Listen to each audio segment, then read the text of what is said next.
So, it's Friday today. I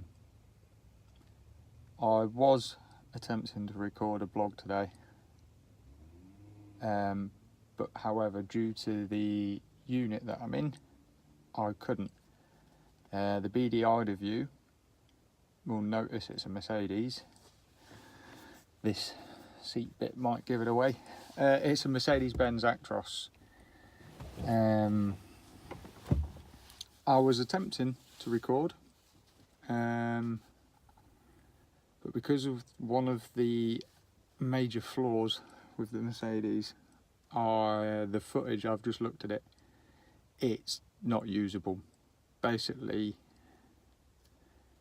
the Mercedes has very bad cab suspension, so all the footage looks like that.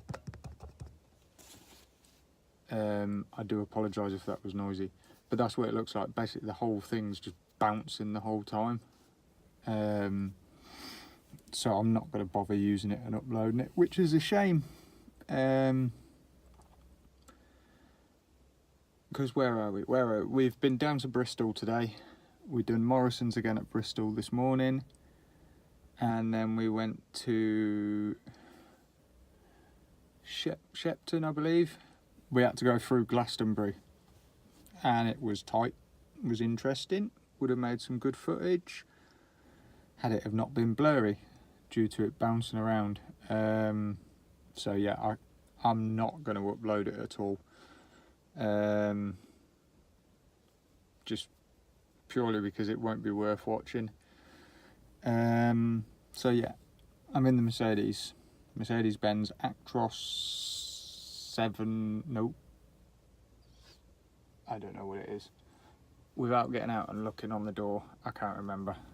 It's not the big ones, it's the one down from it. So what I thought I'd do is talk about the Mercedes, because I've not done a video on one yet, and there's a reason behind it. I don't like them. One, like I've already said, the cab suspension.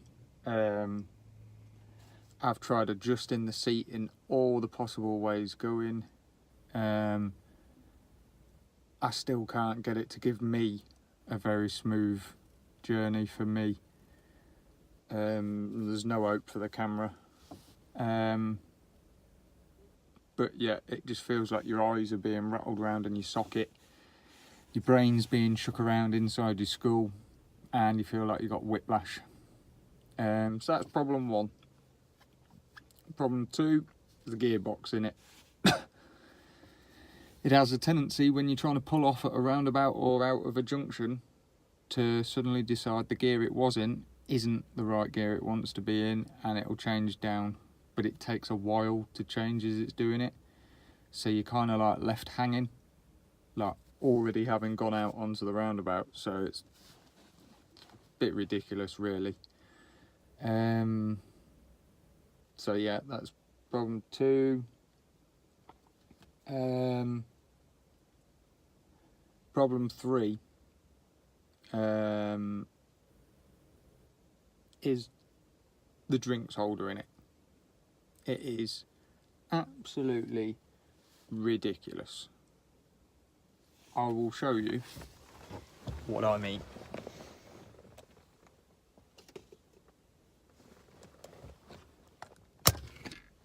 So,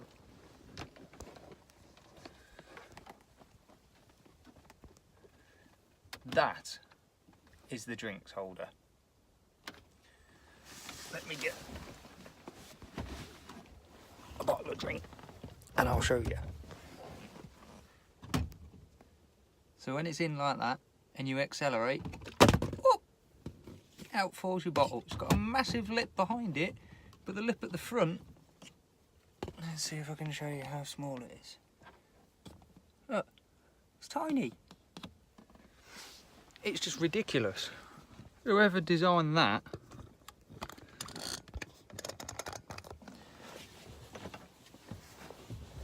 whoever designed that didn't think about it. Because, like I say, you put in a bottle of drink and it just flicks out as soon as you accelerate, and then it ends up rolling around and is a little bit dangerous. With a bottle, it's not too bad because you've got a lid on it. If you've got a can of Coke or something like that, it'll flick a can of Coke out of there. It's just really poor. And when you've got a drink in it, I don't know if you saw, but the hazard warning light button's right behind it. So if you've got a drink in there and suddenly you're travelling down, you're travelling down the motorway or whatever, and the traffic suddenly starts to come to a standstill, you put your hazards on to warn vehicles behind you, because obviously they can't see through you like in a car. But if you've got a drink in the way, you're fumbling around trying to get to it. So it's just a bit of bad design really on Mercedes' behalf. They really... There's part of me that thinks they didn't actually think about this vehicle, they just rushed it to get it out there. It has got positives. I'm struggling to think of them, but it's got them. Legroom, driver's legroom, it's got loads. I can stretch my legs out once again while driving, so that's a positive, especially for someone like 6'2", my sort of height. That is a positive. Another positive for us is they're not restricted to 52. Can do 56 in it, so get about a little bit quicker. But I can't really think of many more positives. It's got nice blackout curtains, I'll give it that.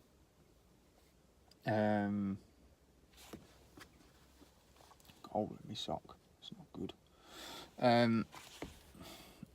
But yeah, I'm struggling. I'm really struggling to think of positives like that make me like the Mercedes-Benz Actros. And the faults I found with it, it's not just this one. I've drove 4 different ones, different reg plates on them, so they are different trucks. They've all got the same problem. All of them have exactly the same problem. So it's not like you could say, oh, this one's suspension isn't very good, this one's gearbox obviously isn't very good. They've all got the same issue, all of them. And you hit a hill in it, kiss goodbye to going up that hill at any speed. It loses all its power on a hill, and you can't, even empty, it starts losing power going uphill, and you're thinking, why? Why does it not just keep pulling? So I'm not a fan of it, let's put it that way. I know some people are, some people like them. Would I buy one if I had the money? No. Would I heckers like? If I had the choice, would I drive one? No. I don't get it. Mercedes-Benz are supposed to be the be-all and end-all. They need to stick to cars. I mean, from a company's point of view, there may be something positive about them. They may use less fuel, which wouldn't surprise me. There's the fact they don't get going uphill. They may be cheaper. I don't know. But I really can't see from why a company would want to have them. An entire fleet of them anyway. But companies do. Eldis, near us, all they run is Mercedes. So there is obviously a reason. Maybe they've got good customer service. Maybe the aftercare is good on them. I don't know. But from a driver's point of view, my personal opinion, no, I wouldn't touch them with a barge pole. I've drove obviously Scanias, Mercs, Volvos, MANs and DAFs. I'm Renault. The only one I've not drove is an Iveco, however you pronounce it. But yeah, the Merc's really not up there for me. It's really not. I always thought Mercedes was supposed to be the top of the range stuff, but I don't think they are. So that was just like a bit of a quick talk. So I do apologise, there will be no footage from today's drive. there'll be no footage from tomorrow's drive either. Just because the camera won't, you're not going to get anything any good out of it. So I do apologise on that.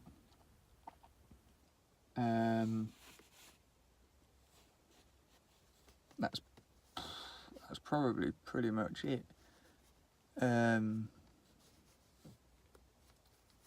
I'll put some photographs of it on the end of this video. Is that bug inside the window? No. And what I'll probably do as well in a bit is, I've got an empty trailer on the back, so I'll go in the back, and I know this one's got a drop down door in it, and I've been meaning to show that. So what I'll do is I'll cut to that, and then on the end of the video I'll put some photos of the truck for you so you can see what I'm in. And I went past Stonehenge and the traffic was stationary for a while, so I got a photo of Stonehenge, so I'll tag that on as well. So you'll see me, well, my future me, in an instant. Okay, so we're in the back of the trailer, and I'm going to show you how the internal door works. So at the moment it's in the upright position. To lower the door, take this cord,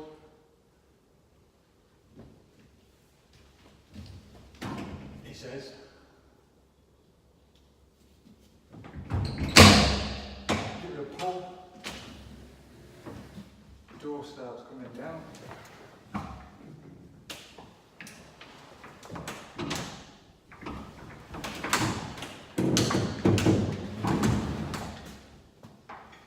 Push it down till it's vertical, take the handle,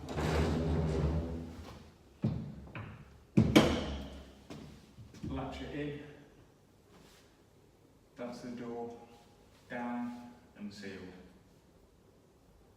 To raise the door, lift the handle, bring it all the way across, opens the air vents up, take hold of the two handles at the bottom and then pull it back up.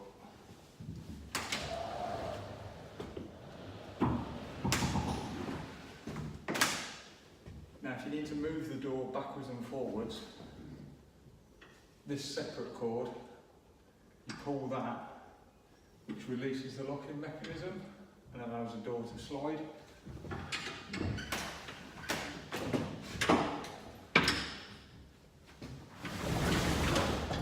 Like so.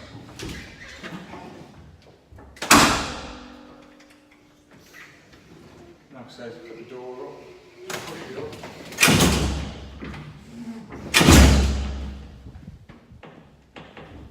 Make sure it's locked in place. Always make sure it's locked up. The last thing you want is you or any of the warehouse staff walking underneath it, coming down, smacking you on the top of the head, because that'll be a bad day. So that's how the internal door system works. You can slide it the full length of the trailer within reason. Obviously you can't go all the way back because you need to have the back fridge unit. Once the door's down, you do need to set both fridges because with it just fridge one, it'll run the whole of the trailer. As soon as you put the door down, it will seal any of the air that side of the door, so anything this side of the door would then be running at ambient temperature unless you turn the back fridge on. So I hope that's helpful for anybody that didn't know how an internal door worked of a fridge trailer and had to use one. As you can see, just over my shoulder is all the straps hanging up. They're the load restraints. They're quite simple, easy to use.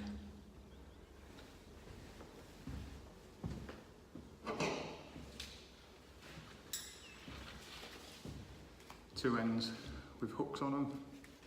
As you can see all the way along the side, there's holes. In this trailer there's 3 levels, and you just simply hook it in, hook it in on the other side,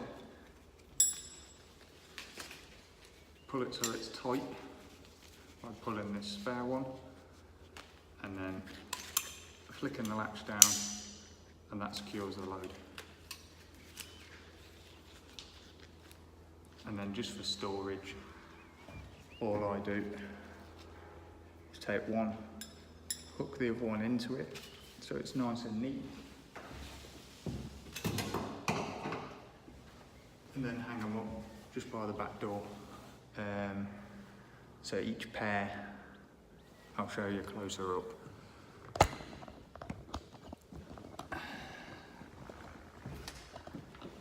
So each one of these is a pair, is a set, sorry.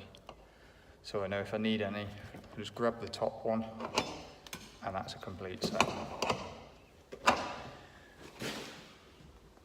It just keeps them neat and tidy out of the way. That's all there is to it.